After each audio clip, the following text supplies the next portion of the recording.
মক্কার জমিনে তার মতো সত্যবাদী আর একজন মানুষও পাওয়া যাবে না। সুবহানাল্লাহ কইবেন না আপনারা? কয় চাচা সত্যি নেই? কয় হা। কয় চাচা যদি সত্যি হয়, তিনি যে এক আল্লাহর দাওয়াত দেয়, কালিমার দাওয়াত দেয়, কালিমার পতাকার তলে ডাকে, তাহলে চাচা চলেন, যেহেতু সত্য আপনিও বলছেন আমিও মানলাম, চাচাবাতিতে দুইজনে তার কালিমার পতাকার তলে চলে যায়। চলেন চাচা, তার কালিমার পতাকার তলে যাই। সে যেদিকে প্রভু মানেন আমরাও তাকে প্রভু মানি। চাচা কয় এটা তুই কইলি কি? এটা কি করলি তুই? আমার কলিজে আঘাত করছো। বাতিজা সম্ভব না। কার বাপ দাদার ধর্ম সাইরা যাওয়া সম্ভব না। চাচা দেখেন, আমি অনেক আশা ভরসা করছিলাম, আমি এতদিন শুনছি যে আপনিও মোহাম্মদের প্রশংসা করলেন, তো যদি প্রশংসা আপনার জবান দিয়েও হয়েছে, তা চলেন না আমরা তার কালিমার পতাকা তুলে যাই। সে যে আল্লাহকে ডাকে, আল্লাহকে আমরাও ডাকি। চাচা বলেন না, কাম হবে না, কথা কম বলে খানা খাওয়া শুরু করো। বাদশা বলে চাচা খানা তো খাবো, আগে আমার মনের তাসটা একটু মিঠে গেল। কি বলতে চাও বলো। এবার বাদশা ডাক দিয়ে বলে চাচা এতদিন অপেক্ষায় ছিলাম চাচা, বাদশা একসাথে কালিমার পতাকা তলে যাব। আজকে যেহেতু আপনাকে বললাম আপনি রাজি হলেন না, তাহলে চাচা আপনি শুনে রাখেন, আমি আপনাকে সাক্ষী রেখে কালিমা পরে মুসলমান হয়ে গেলাম। চাচা আপনি সাক্ষী থাকেন, আমি পড়ে নিলাম লা ইলাহা ইল্লাল্লাহু মুহাম্মাদুর রাসূলুল্লাহ। এই যখন কালিমা পড়ছে চাচা চান্দিনা গরম হয়ে গেছে। এবার চাচার মাথা গরম। চাচা বলতে কি করলি রে ভাতিজা, এখনো সময় আছে, তুই তো কালিমা ছাড়, সাবেক ধর্ম ফিরে আয়। বললো চাচা কাজ হবে না, এই মেডিসিন এমন একটা মেডিসিন যায় একবার গিলিয়া ফেলায় আর বাইর করার শক্তি না। এরে ভাতিজা শোন, যেহেতু আমাদের ধর্ম ত্যাগ করে নতুন ধর্মে গেলি, তাহলে কি তুই জানো তোর জন্য সামনে কি অপেক্ষা করতেছে? চাচা কি অপেক্ষা করতেছে জানি না, তবে এতটুকু জানি সামনে যে সময়টা আসতেছে আমার জন্য অনেক ভালো সময়। আরে ভাতিজা শোন। হ্যাঁ চাচা বলেন। তোকে আমি যে জায়গা জমি দিয়েছি সব ফিরে যাবে। ভাতিজা আলহামদুলিল্লাহ খুশি হলাম চাচা, আমি টেনশনে ছিলাম এগুলো কি করবো। কেন চাচা ধরেন, এই নেন আপনার জায়গা জমি দলিল, এই নেন বাড়ি ঘরের দলিল। সালাতার এবার আমি যাই। দাঁড়া কই যাও, এখনো দেরি আছে। তোমার 3.5 হাত বডির ভিতরে যে পোশাক গুলো, যে শার্টটা গায়ে দিছো, যে গেঞ্জিটা গায়ে দিছো, ওগুলো সব আমার টাকার ক্রয় করা, ওগুলো দিয়ে যাও। এবার বাতিজা গায়ে থেকে শার্টটা খুললো, তার নিচে একটা সেন্টু গেঞ্জি। এবার বলে চাচা সেন্টু গেঞ্জিটা থাও, থাকতে পারে কালিমা ছাড়তে হইবে। আবার বাতিজার গেঞ্জিটাও খুলে ফেলাইল। চাচা তাহলে এবার আমি যাই। বলে যাইতে পারো, কিন্তু তোমার পরনে যে লুঙ্গি, এই লুঙ্গিটা আমার টাকায় ক্রয় করা, এই লুঙ্গিও দিয়ে যেতে হবে। এবার বাতিজা চোখের পানি ছেড়ে ডাক দিল মালিক, ও মাওলা আমার কি পরীক্ষা শুরু হয়ে গেল আমি জানি না। আমার কি পরীক্ষা শুরু হয়ে গেল, আমার আপন মা নাই, আপন বাবা নাই, আমি যেই মুহূর্তে তাদের শারীরিক সহযোগিতা পাব। মা এমন একটা মা, সন্তান যতই খারাপ হোক মা ফলাই দিতে পারে না। আজকের আমি যত ইসলাম ধর্ম গ্রহণ করে মা যদি ওই সত্য মনে মনে কষ্ট পাইত, তারপরে মাকে যখন আমি মা বলে ডাক দিতাম, মায়ের মনটা ভরে যেত। সেই মাও নাই,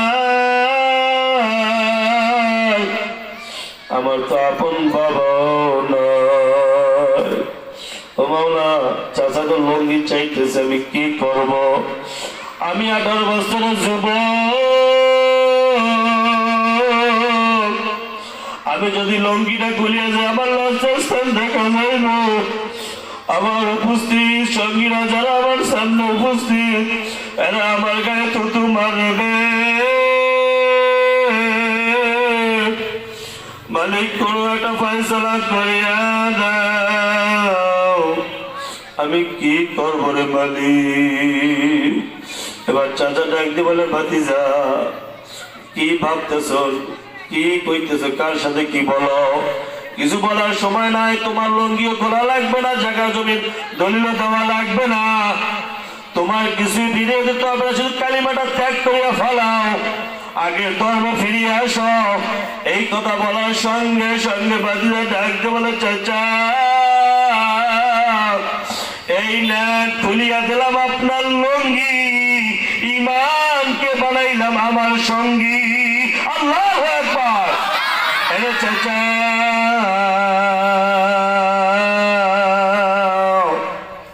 আজকের থেকে ওয়াদা করলাম, আগে সনাম সনাম করে ডাকছি, আর সনাম করবো না।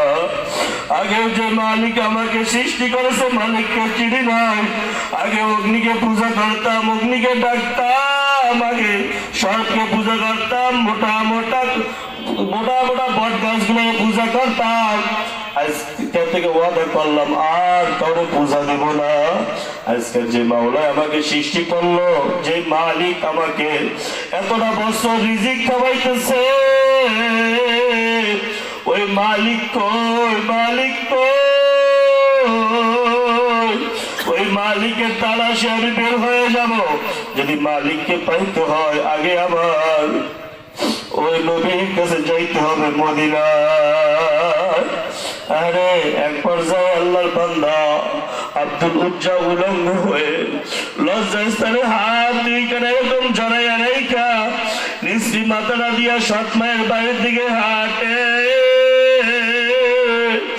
এবার সৎ মায়ের বাড়ির দরজার সামনে দাঁড়াইয়া ডাকতে বলে, মা গো, ও মা তুমি কই? সৎ মা ঘর থেকে জবাব দেয়, তুই কেন আসছো আবার? এবার সন্তান জবাব দেয়, মা গো আমি টাকার জন্য আসিলাম, মা আমার একটু কথা শোনো, আমি এখনই চলে যাইব। তাহলে বল কেন আসছো? এই বল শব্দ বলার সঙ্গে সঙ্গে মা জানালা দিয়ে সন্তানের দিকে তাকাইছে, হঠাৎ তাকিয়ে দেখে সন্তান উলঙ্গ। মা সঙ্গে সঙ্গে চোখ দুটা ঢাকিয়া বলাইলে। এবার বলে, বাবা তোর এই অবস্থা কেন, কে করছে বল? বলে, মা আমি নবী মুহাম্মদের ধর্ম গ্রহণ করার কারণে আমার চাচা আমাকে লঙ্গিটা বাঁধতে দেয় না,